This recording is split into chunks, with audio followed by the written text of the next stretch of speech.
Hacee qaalii sabaa muranii gogsanii bara murtiin dabaa dhugaasaas dhoksanii Oromoo buqqa'ee boo'ichaan yaadatte galma barkumeetti geerartee dhaadatte hin qabnu goota koo garaa si dagatu sirriitti galchite warra seenaa hatu gurraachaan gurraacha jette adiidhaanis hadii dhugaa jiru himte ati hin qabdu badii yeroo nuti cabne maalan jira jette yoo nuti fooyyofnu jirra jette yeroo fala dhabnu maal mallisaa jette baaftee nuuf dubbatta wanta garaa keenya higaa yoo si dhabnu hakkamumaan teenya acee gootaan booqooda koonsi faarsa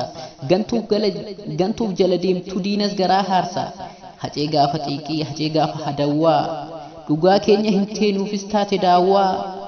bara boftii iddelootuun afaan bana gubannee macee koo hin qabnu qabbana alagaatu kolfilammiitu siif haare imimmaan lakkuu roobsee gaddaamman karaare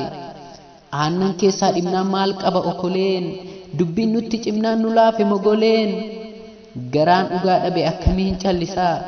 murtii haqaa dhabe maali mee mallisaa bakka qubsumaa dhabne akkasin bira halkan kaatee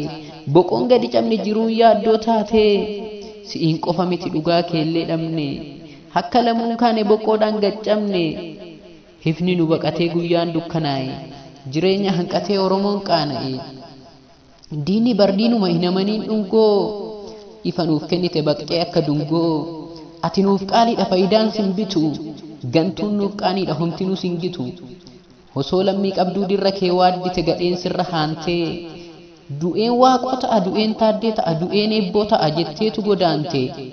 ati dalagdeetta seenaa dhiigaan bittee dhugaaf boqotteetta kaayyoo keetti cittee osoo dhugaan dabuu gallee gola teenya dubbannee hin finnu hedduu waa'een keenya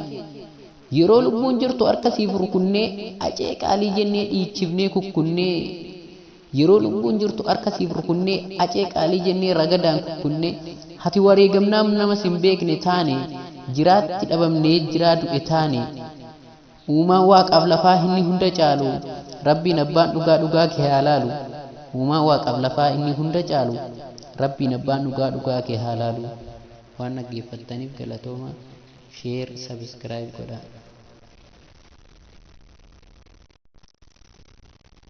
Hacee qaalii sabaa muranii gogsanii bara murtiin dabaa dhugaasaas dhoksanii